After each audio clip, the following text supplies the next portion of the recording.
네.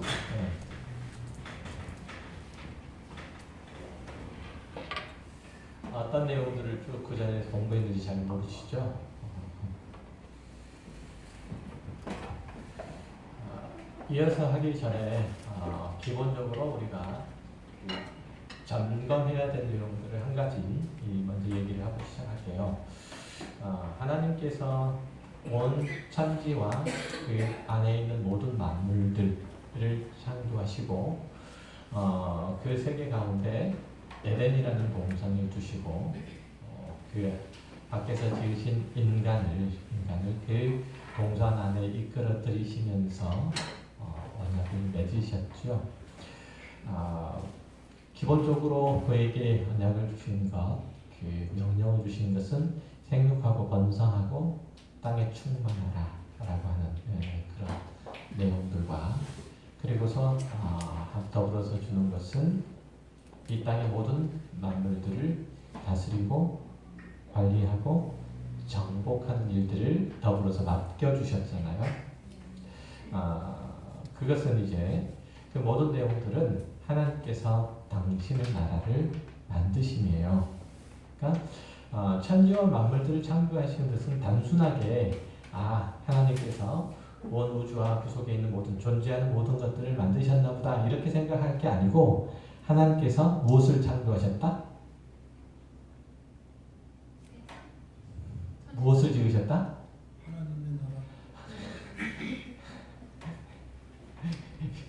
하나님의 나라. 하나님 나라. 하나님 나라. 하나님 나라를 지으신 거예요. 그러니까 천지와 온 우주 만물들 막연하게 창조하신 하나님 이렇게 생각하실 게 아니고 당신의 나라를 창조하신 하나님 이렇게 생각하셔야 돼요. 아셨죠? 그건 굉장히 중요한 개념이에요. 우리가 이해를 할 때 그런 얘기 한 번도 안 들어보셨잖아요. 그럼 적어야지.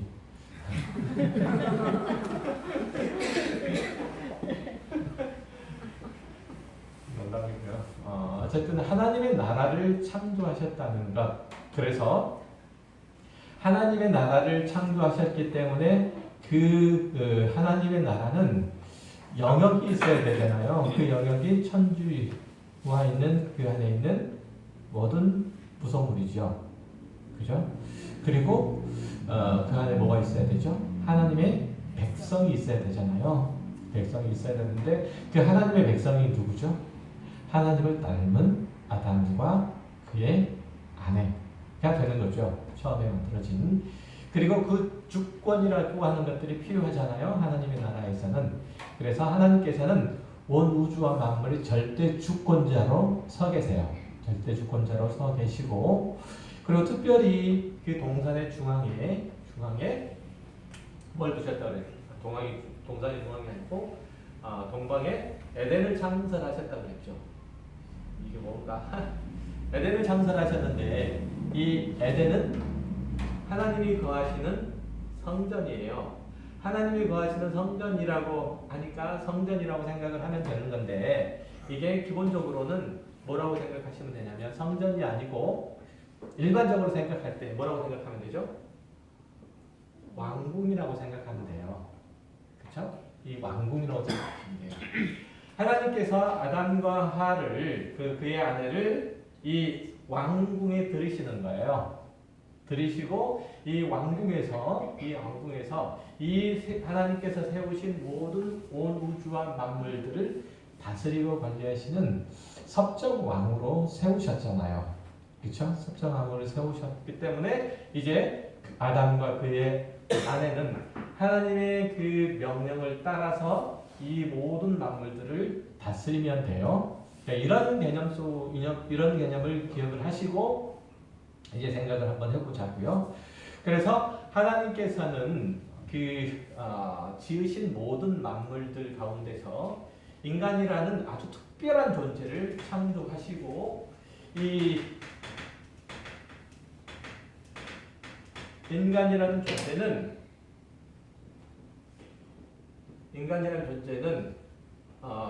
하나님의 대리 통치자이기 때문에 특별히 하나님의 형상이라고 얘기하죠. 그렇죠? 하나님의 형상이라고 얘기하기도 하고 하나님의 뭐라고 얘기하죠? 아들이라고 얘기하기도 해요. 그렇죠? 하나님의 아들이라고 얘기합니다. 그래서 하나님의 아들이라고 할 때는 하나님께서 가지고 계시는 절대 주권을 그 아들에게 이양했나 보다 이렇게 생각하지 말고 어떤 개념을 가지고 있어야 되냐면 하나님께서 온 우주와 만물들을 창조하시고 그 속에 있는 모든 것들을 다스리고 관리하고 하시는 그 모든 일들을 이 아들에게 맡겨주심으로 누가 할 일들을 하나님께서 하시는 일들을 그 아들로 하여금 대신하도록 하셨다라고 생각을 하시면 돼요. 그러니까 이거는 어떤 의미에서 우리들에게 중요하냐면 우리가 하나님의 자녀가 되었다라고 하면 하나님의 아들이 되었다고 하면 바로 이 개념 속에서 우리의 위치를 우리의 지위를 생각해야 돼요. 이건 대단히 중요한 개념이에요. 그리스도인으로서 이게 없으면 우리는 자신이 그 구원을 받은 자리가 어디인지 그리고 구원받은 하나님의 자녀로서 아들로서 어떤 역할들을 감당을 해야 되는지 알지를 못하는 거예요. 그러니까 지금 아담이 신라고 즉 다시 말해서 에덴을 잃어버림으로써 동시에 뭘 잃어버렸죠? 하나님의 아들이라는 그 자리를 잃어버렸잖아요. 그런데 하나님께서 그 아들을 통해서 예수 그리스도를 통해서 우리들에게 회복시켜 주시는 것이 뭐예요? 하나님의 아들이라는 지위, 그 자리를 회복시켜 주시는 거잖아요. 그러면 이 아들로서 가져야 되는 모든 권세도 같이 회복시켜 주신 거예요. 그래서 베드로전서에서는 우리를 가리켜서 뭐라고 얘기하죠? 왕이라고 얘기를 하잖아요. 왕 같은 제사장 이렇게 얘기하잖아요. 시편 83편 같은 경우에서도 역시 마찬가지로 우리를 가리켜서 다 뭐라고 해요? 지존자의 아들, 신의 아들이라고 그렇게 얘기를 하잖아요. 아닌가?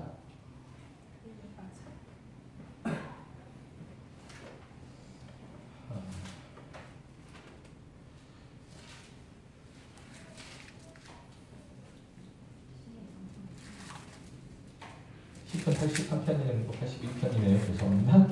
82편 한번 찾아보세요. 6절. 내가 말하기를 너희는 신들이며 다 지존자의 아들들이라 하였으나. 아멘. 자, 여기서 얘기하는 거잖아요, 지금. 그죠? 자, 보세요. 82편을 보면 하나님은 신들의 모임 가운데 서시며 하나님은 그들 가운데서 재판하시느니라. 너희가 불공평한 판단을 하며 악인의 낙보기를 언제까지 하려느냐? 가난한 자와 고아를 위하여 판단하며 곤란한 자와 빈궁한 자에게 공의를 베풀치며 가난한 자와 궁핍한 자를 구원하여 악인들의 손에서 건지시니라 하는도다. 그들은 알지도 못하고 깨닫지도 못하여 흑암 중에 왕래하니 땅의 모든 터가 흔들리도다. 내가 말하기를 너희는 신들이며 다 지존자의 아들들이라 하였으니 그러나 너희는 사람처럼 죽으며 고관에 하나같이 넘어지리로다. 하나님이여 일어나사 세상을 심판하소서. 모든 나라가 주의 소유이기 때문입니다. 이렇게 얘기를 하잖아요. 무슨 얘기인지 하나도 잘 모르겠죠. 자, 잘 모르겠죠. 자, 보세요. 하나님은 신들의 모임 가운데서 서시며 하나님은 그들 가운데서 재판하시느니라 이렇게 하심으로써 하나님께서는 어떤 분이시냐고요? 모든 신들 중에 뛰어난 분. 이거는 우리 인간의 이해, 다신론적인 그 사고, 그 이해를 가지고 있는 사람들을 충분히 감안해서 얘기하는 거예요. 그러니까 하나님께서 여러 신들 중에 뛰어난 분이라는 뜻이 아니에요. 그러니까 감안한 것이라는 얘기고, 가장 중요한 것은 뭘 하시는 거죠? 하나님은 어떤 한가를 하시는 거예요? 뭘 하시죠? 재판하는 거예요. 하나님께서는 판단하시는 일들을 해요. 재판하시는 일들. 이게 누가 하는 역할이에요? 일반적으로 왕이 하는 역할이에요. 왕. 그러니까 왕 하면은 늘 언제나 생각할 때 뭐라고 생각해야 되냐면 재판하는 사람 이렇게 생각하면 돼요. 그러니까 솔로몬이 오늘 이렇게 하면 안 되는데 지도를 나가야 되는데 솔로몬이 이제 어린 나이에 약관의 나이죠. 이 약관의 나이에 왕이 되죠. 그리고 난 다음에 자신이 왕된 사실을 이제 자각을 하면서 생각할 때 자신이 아직 어려서 뭘 할 줄 모른다는 거죠. 백성들 사이에 출입을 할 수가 없겠다라고 하는 거예요. 백성들 사이에 출입한다는 얘기는 백성들 사이에 드나다니면서 백성들의 억울한 소리를 듣고 그들이 처한 처지들과 형편들을 이제 헤아려서 옳고 그름을 판단하고 거짓되고 잘못된 사람들을 바로 고쳐주고 그리고 억울하고 힘든 일들을 겪는 사람들에게 신원해주는 그런 역할들을 해요. 그래서 지난번에도 얘기를 했었잖아요. 열왕기상 3장 같은 데 이렇게 보면 솔로몬이 왕이 돼가지고 하는 일들이 얘기가 그러잖아요. 어려가지고 백성들 사이에 출입하지 못하니까 뭘 달라고요? 자신에게 뭘 달라고요? 지혜라고 거기는 안 나와요. 먼저 뭘 달라고요? 듣는 마음을 달라고. 듣는 마음을 달라고. 그러니까 뭘 듣는다는 얘기예요? 백성들의 소리를 듣는다는 얘기죠. 백성들의 소리, 백성들의 마음, 백성들의 상황과 형편들을 잘 헤아려가지고 이들을 뭘 하게 해달라는 거야? 재판을 잘 할 수 있도록 해달라는 거예요. 그래서 하나님께서 그에게 그래, 네가 정말 내 백성들을 나의 율법을 따라 내 규례를 따라서 잘 다스리고 관리하고 그리고 잘 이렇게 이끌어 가려고 하는 마음이 너에게 있고 그것이 특심하니까 내가 너에게 뭘 주겠다? 지혜를 주겠다. 재판할 수 있는 능력을 주셨다. 그래가지고 주셨을까요? 안 주셨을까요? 주셨어요. 그래서 그걸 실험했어요? 안 했어요? 실험했어요. 그렇죠. 그 사례가 어떤 사례예요? 두 여자가 있었는데 두 여자가 같은 날 1시에 애를 같이 낳는데 한 사람이 잘못하다가 깔고 뭉개서 죽여버렸네. 그래가지고 그 사람이 옆에 있는 사람의 애를 갖다가 자기 얘기로 뭐 이렇게 해가지고 둘을 반으로 쪼개라 이런 얘기 하잖아요. 우리 잘 아는 얘기. 그래서 더 이상 얘기 안 하는 거예요. 우리 잘 아는 얘기들을 하는 거예요. 뭘 하는 거예요? 그야말로 재판을 하는 거잖아요. 지혜라고 하는 것은 그런 걸 의미해요. 그래서 왕의 가장 기본적인 임무는 뭘 하는 것? 재판을 잘 하는 것. 무엇에 따라서 하나님의 뜻, 하나님의 명령, 하나님의 규례를 따라서 잘 재판하는 것이 이스라엘의 왕의 당연한 의무예요. 이거 안 하면 안 돼요. 이거는 하나님의 아들들이 하는 역할이에요. 지금 시편 82편에서도 역시 마찬가지로 보세요. 이제 그 얘기를 듣고 한번 생각해 보세요. 가난한 자 3절 보세요. 가난한 자와 고아를 위하여 판단하며 곤란한 자와 빈궁한 자에게 공의를 베풀지며 가난한 자와 궁핍한 자를 구원하여 악인들의 손에서 건지어내리라. 아니 그 얘기 하는 거잖아요 지금. 그렇죠? 다른 얘기예요? 그 얘기잖아요 지금. 그래서 뭐라고 하는 거야? 너희들이 바로 뭐라는 거죠? 기존자의 아들, 신들의 아들 그렇게 얘기하잖아요. 그렇게 얘기하는 거예요. 그래서 하나님께서는 이렇게 인간을 창조하시고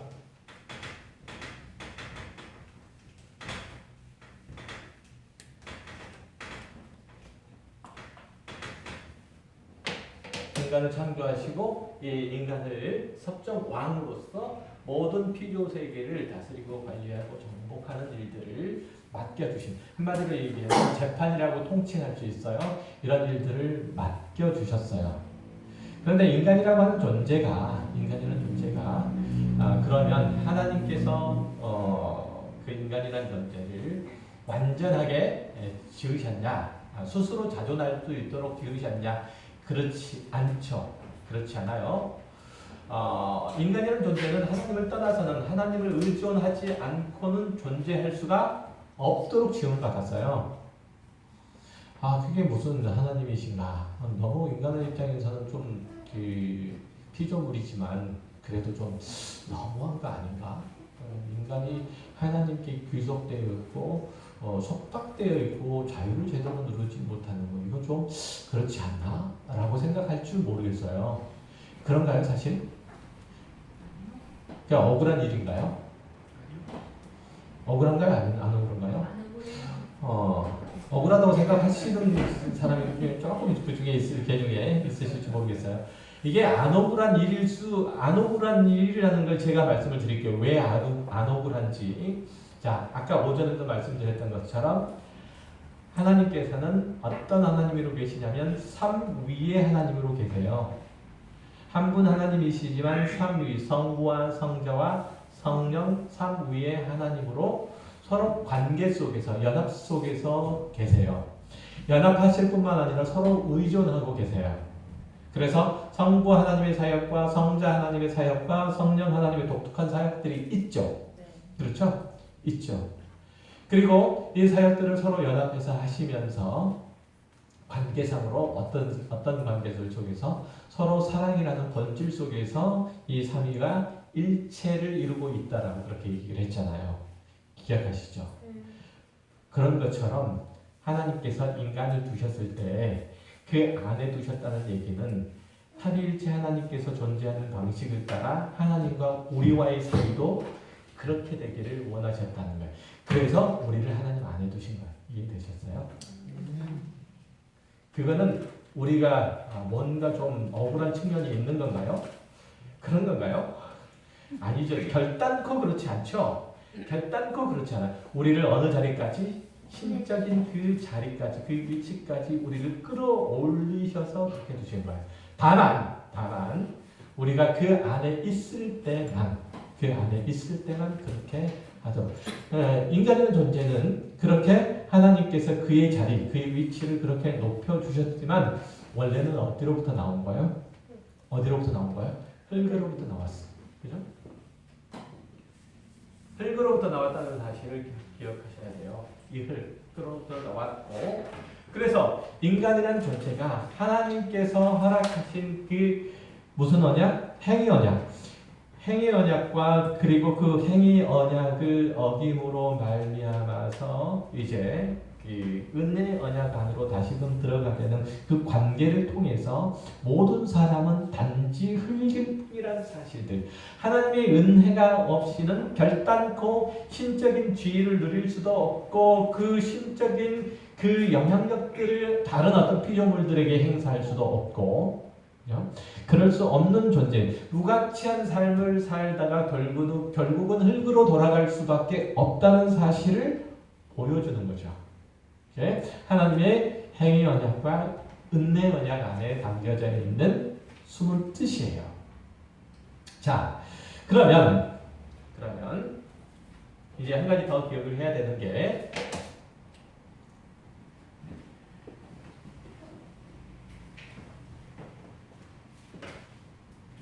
이 개념도 우리가 꼭 기억을 해야 되는 한 가지인데요.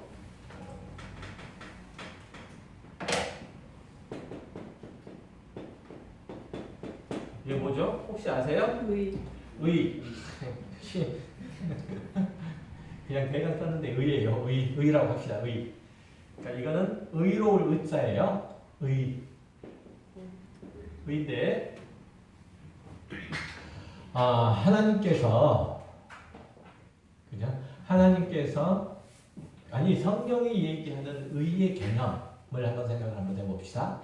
의가 뭘까요? 옳다. 의가 뭘까요? 의롭다라고 할 때, 하나님 앞에서 저 사람은 의로운 사람이야 라고 얘기를 할 때 그 의는 어떤 것을 얘기하는 거죠? 인정한 사람. 하나님 인정한 사람. 그 의라고 하는 게 도덕적인 의미를 가지고 있어요? 안 가지고 있질 않아요? 가지고는 있으나 다가 아니에요. 가지고 있긴 해요. 그렇지만 그게 본질은 아니에요. 그렇죠? 의는 뭐예요? 그러면 의라고 하는 것은 항상 뭐랑 같이 생각을 해야 되냐면 언약과 같이 생각해야 돼요. 이거 잊으시면 안 돼요. 언약이라고 하는 것과 반드시 함께 생각해야 돼요. 자, 의라고 하는 것은 하나님과의 언약 관계 속에서 하나님께서 요구하시는 순종, 그리고 하나님께 대하여 의지하는 것, 의뢰하는 것, 그렇게 함으로써 그분의 뜻, 그분의 영광을 드러내는 자의 삶을 사는 것을 의라고 하고 그런 사람을 의인이라고 해요.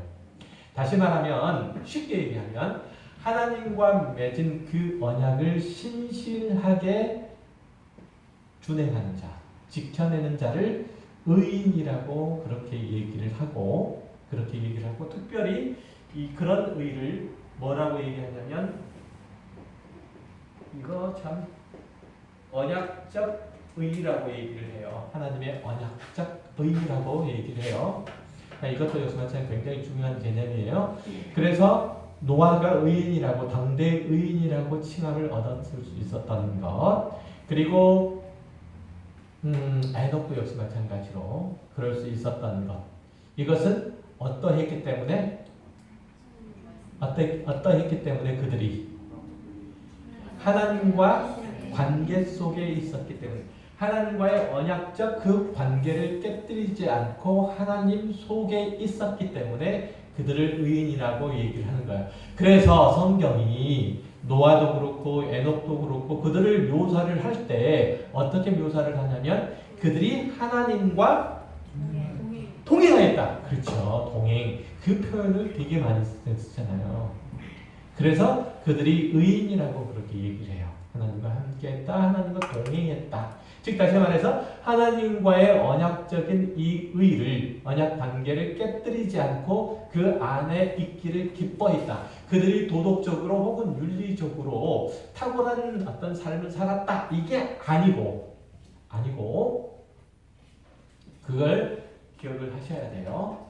그리고 이제 이렇게 하나님과의 관계뿐만 아니라 의라고 하는 것은 어떤 거냐면 의라고 하는 것은 하나님과 우리 사이에도 역시 마찬가지로 의가 있지만 인간과 인간 사이에도 의가 있겠죠. 그렇죠? 그렇죠? 인간과 인간 사이. 그러니까 사람과 관계 속에서도 역시 마찬가지로 의인이라고 평가를 받는 것은 마치 삼위일체 하나님께서 연합하여 하나를 이루는 것처럼 서로 하나의 공동체를 이루고 내가 네고 네가 나이고 그래서 서로를 위해서 존재하고 그 가치를 높이고 그 가치를 서로 상대를 위해서 더 높여주고 또 그것이 자기 만족, 자기 기쁨, 자기의 어떤 존재됨의 가장 소중한 가치로 여기는 것 이것이 바로 사람과의 관계 속에서의 의예요. 그러니까 불의한 사람은 어떤 사람이에요? 불의한 사람은 어떤 사람? 관계를 깬 사람. 관계를 깬다는 얘기는 그러니까 의로운 사람은 누구를 위한 삶을 사는 사람? 상대방을 위해서 사는 사람. 불의한 사람은 나를 위해서 사는 사람. 자기 위해서 사는 사람. 자 보세요. 아까 시편 81편 읽었으니까 그 내용 한번 다시 한번 읽어볼게요. 제가 읽어볼게요. 어떤 사람이 불의한 사람인지 보세요. 자, 너희가 불공평한 판단을 하며 악인은 맛보기를 언제까지 하려느냐? 가난한 자와 고아를 위하여 판단하며 곤란한 자와 빈궁한 자에게 공의를 베풀지며 가난한 자와 궁핍한 자를 구원하여 악인들의 손에서 건져낼지니 이렇게 해야 되는 사람, 이렇게 할 수 있는 사람이 의인이야. 그렇게 안 하는 사람, 그 악인이죠. 이건 도덕적인 면이 아니고 가난한 사람과 그리고 뭐 궁핍한 사람 똑같은 얘기인데 빈궁한 자인데 그리고 고아나 과부나 이런 사람들. 그러니까 다시 말하면 내 내비 속에 내 생활 속에 내 마음 속에 지워도 괜찮은 사람이에요. 그 사람은. 그렇잖아요. 왜냐하면 나에게 유익이 되지 않는 사람이니까. 저는 고아나 과부 뭐 이런 사람들 가난한 자 이런 사람들이 내가 신경 쓰고 내가 관심을 둬야 되는 이유가 없잖아요. 나를 위해서 한다면. 왜냐하면 그들은 나에게 있어서 전혀 도움이 되지 않기 때문에. 집만 되면 되지. 집만 되면 되지 절대 도움이 안 되는 사람. 그러나 이제 그 사람이 나라고 생각하면 상황이 좀 달라지잖아요. 그러니까 그 사람은 뭐가 되는 거죠? 그 사람의 가난함이 곧 나의 가난함이죠. 그 사람의 연약함이 내 연약함이죠. 내가 뭔가가 연약하고 내가 아프고 내가 뭔가가 필요하다면 반드시 그 필요를 위해서 그 아픈 부분을 위해서 부단히 애를 써서 그것들을 극복하려고 애를 쓰죠. 그렇죠? 그게 내가 아닌 내 형제 자매 함께한 모든 공동체를 위해서 하는 사람을 뭐라고 얘기하냐면 성경은 의인이라고 얘기를 하는 거예요. 그런 의미에서 이해되셨어요? 그런 의미에서 지금 여기서 고아나 과부를 얘기를 하지 뭐 우리가 흔히 얘기하는 사회 정의라고 하는 그런 입장에서 고아나 과부를 돌보고 이런 얘기를 하고 있는 게 성경은 아니라는 거. 굉장히 중요한 차이예요. 별로 재미없어 보이는데.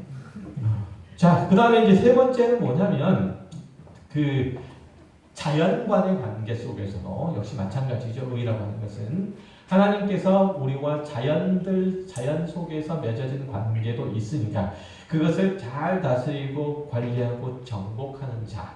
다시 말하면 그들은 뭐에 따라서 인간의 어떤 결정과 행동에 따라서 그들의 운명이 좌우되는 거예요. 자연은 그렇잖아요. 그렇죠? 그러니까 그들도 잘 보살피는 거죠. 그들이 잘 그 상태를 유지할 수 있도록. 그래서 그들이 하나님의 영광을 돌릴 수 있도록 하나님께 영광을 돌릴 수 있도록 해주는 게 이게 자연에게 베푸는 의죠.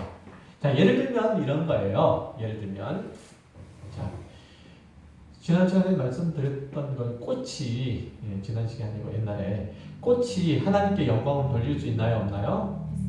있나요? 없나요? 어떻게 하면 찬송하면 되나요?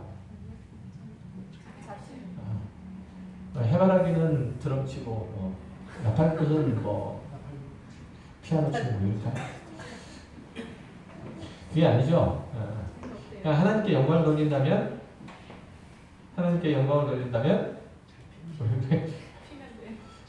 아름답게 피우고 그죠? 피우고 향기를 내뿜고 그렇죠? 그렇게 하면 돼요. 나무들은 철자에 따라서 자기 모양대로 하나님께서 창조하시는 대로 이파리도 내고 초록도 내고 단풍도 내고 그죠? 그 안에서 열매를 낼 수 있는 것들은 열매를 내면 그게 하나님께 영광이 되는 거죠. 하나님께서 창조하신 목적대로 존재하게 돼요. 그렇죠? 존재하는 사람도 역시 마찬가지고 그럴 때 영광이 돼. 그렇게 될 수 있도록 인간이 끊임없이 돕는 것. 이게 자연과 인간 사이에서의 의예요. 그러니까 인간은 요즘 자연에서 어떤 돕는 관계인가요? 약탈자의 관계인가요? 거의 대부분 약탈자로서 존재하죠. 돕는 존재가 아니고 그냥 약탈자가 있는데 참 문제예요. 어쨌든 그렇고 자신과의 관계 속에서도 역시 마찬가지로 의라고 하는 것들이 표현이 돼야 돼요.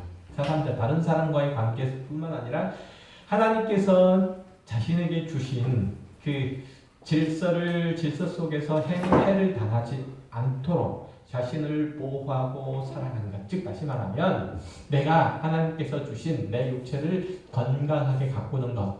이것도 역시 마찬가지로 하나님 앞에 의로운 거예요. 그렇죠? 그런 거예요. 너무 많이 먹지 마세요. 살 띠룩띠룩 쪄가지고 이러지 마세요. 뱃살 좀 빼시고. 저도 마찬가지예요. 지금 저희끼리 하고 있는 거예요. 요즘 운동을 안 해가지고. 그러니까 이렇게 해가지고 너무 많이 먹는다든지 이렇게 해서 그 성인병을 얻는다거나 아니면 너무 적게 먹어가지고 또 다른 어떤 질병을 얻는다거나 너무 과다하게 일을 해가지고 어떤 질병을 얻는 것도 역시 마찬가지. 이런 것도 다 마찬가지예요. 너무 일을 안 해가지고 운동을 안 해가지고 움직이지 않아서 생기는 질병들도 있고 이것들도 다 자기에게 우해를 끼치는 거잖아요. 그건 불의하다고 얘기를 해요. 그러니까 우리가 살아가는 동안에 건강하게 잘 사는 것도 역시 마찬가지로 하나님께 영광을 돌리는 일이요. 그게. 그걸 잊으면 안 돼요. 그래서 나를 그냥 함부로 하거나 이런 애를 아주 곤란해져요. 왜냐하면 내가 누구죠? 하나님의 형상이잖아요. 하나님의 아들이잖아요. 신적 존재잖아요. 그런 의미에서 나를 참 아름답게 갖고 가야 되는 거예요.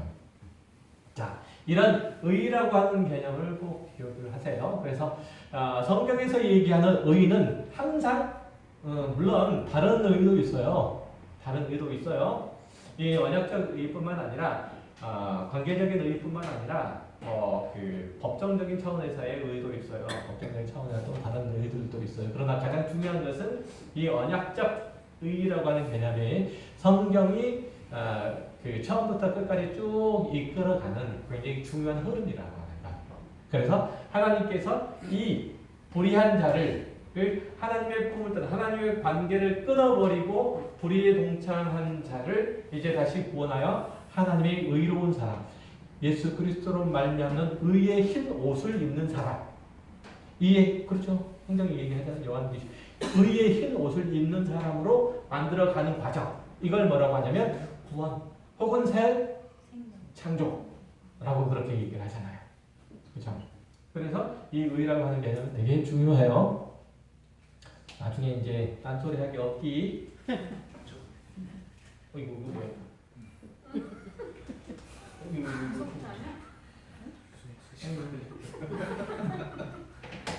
보드마카거든요. 뭐라고 써졌냐면 세계 특허 신기술력, 특허 취득 신기술력, 안 치워지는 신기술입니다.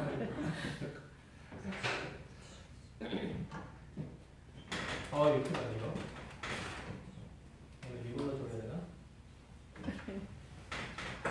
이걸로 치워줘.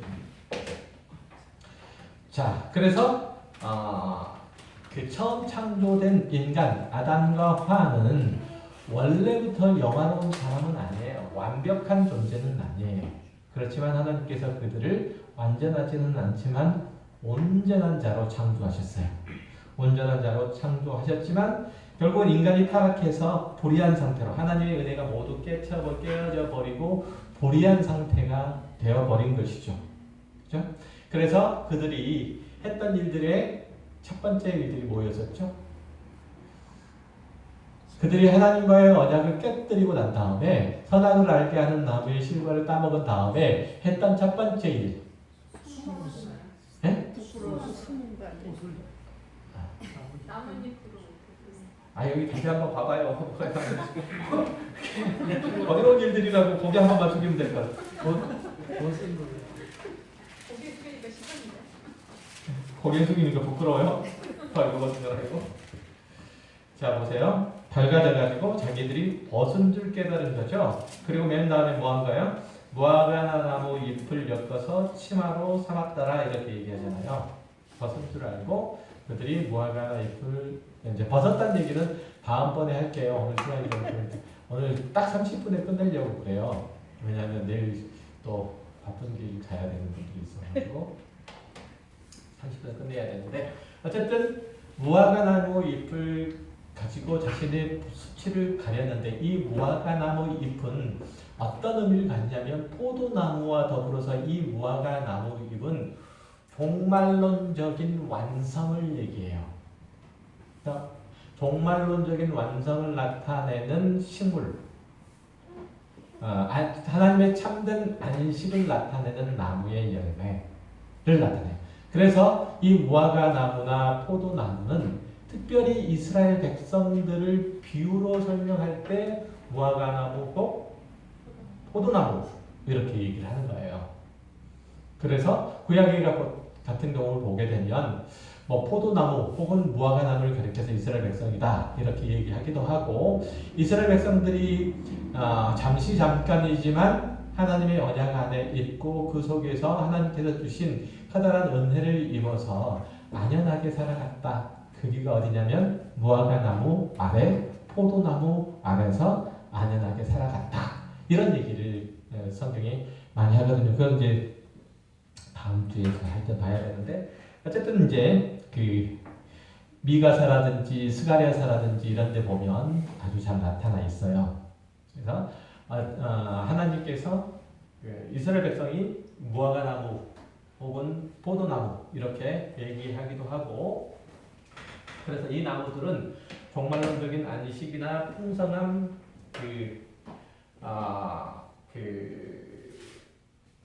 안식을 의미한다는 거예요. 그래서 예수님께서 십자가에 달려 죽으실 때 마지막에 예루살렘 성으로 들어갔다가 나오시죠. 중간에 시장하세요. 그래가지고 뭘 하시죠? 무화과 나무를 쳐다봤는데 열매가 없는 거예요. 그래서 뭘 하셨죠? 그 무화과 나무를 저주하셨죠. 그 이유도 역시 마찬가지로 나중에 설명을 하겠지만 같은 맥락에서 이해하셔야 돼요. 같은 맥락에서. 그러니까 무화과 나무를 저주하신 사건은 뭘 저주하시는 사건이에요? 종말론적인 백성으로서 이스라엘 백성들이 탈락됐음을 얘기하는 거예요. 이해하시죠? 그러니까 이스라엘 백성들은 하나님의 백성이 아니에요. 더 이상 하나님의 백성이 아니에요. 그래서 이제 그걸 이제 저주해버리신 사건인데 어쨌든 무화과 나무 잎은 그래요. 그것을 가지고 이제 이파리를 가지고 자신을 가렸다는 얘기는 잠깐이라도 하나님의 무엇을 안식을 하나님과의 안식이 깨졌나요? 지금 있나요? 깨져버렸죠. 안식이 깨져버렸죠. 안식은 뭐라고 그랬어요? 하나님의 주권적인 통치가 임하는 상태. 그래서 인간과 하나님의 사이에 어떠한 갈등이라든지 그 사이에 어떠한 부정한 것도 존재하지 않는 상태. 그렇죠? 하나님께서 말씀하신 그 명령이 인간을 통해서 온 우주와 만물들에게 고스란히 다 증거되어 또 통치되어 하나님의 거룩하신 뜻이 나타나는 상태. 그래서 우리가 마지막에 새하늘과 새 땅에서 참된 안식을 누리는 상태라는 것은 그냥 그때 편안히 쉬고 있는 그 가만히 있는 상태를 얘기하는 게 아니에요. 그런 의미에서 안식이에요. 그래서 뭐 얘기하다가 그랬죠? 뭐 얘기다가 그 무화과 나무, 그 무화과 나무 이파리를 가지고 잠시 동안 무엇을 원했던 거죠? 잠시 잠깐이라도 하나님과 자기 사이에 안식을 말했던 거예요. 이해되세요? 그래서 그 이파리를 통해서 자신의 부끄러움을 가림으로써 그것들을 추구하고자 했던 것이 무화과 나무 잎으로 자기의 부끄러움을 가린 사건. 그러나 그것이 영원할 수 있나요? 없죠. 그죠? 없죠. 그래서 어떻게 하셔야만 했어요? 가죽옷을 그들이 입었어야만 했어요. 그걸 누가 입혀주셨죠? 하나님께서 입혀주셨는데 그런 얘기들을 다음 시간에 연결가지고 할게요. 간질나죠? 되게 좋아하네요. 끝나서 좋아한다는 그런 느낌이에요. 기도하겠습니다.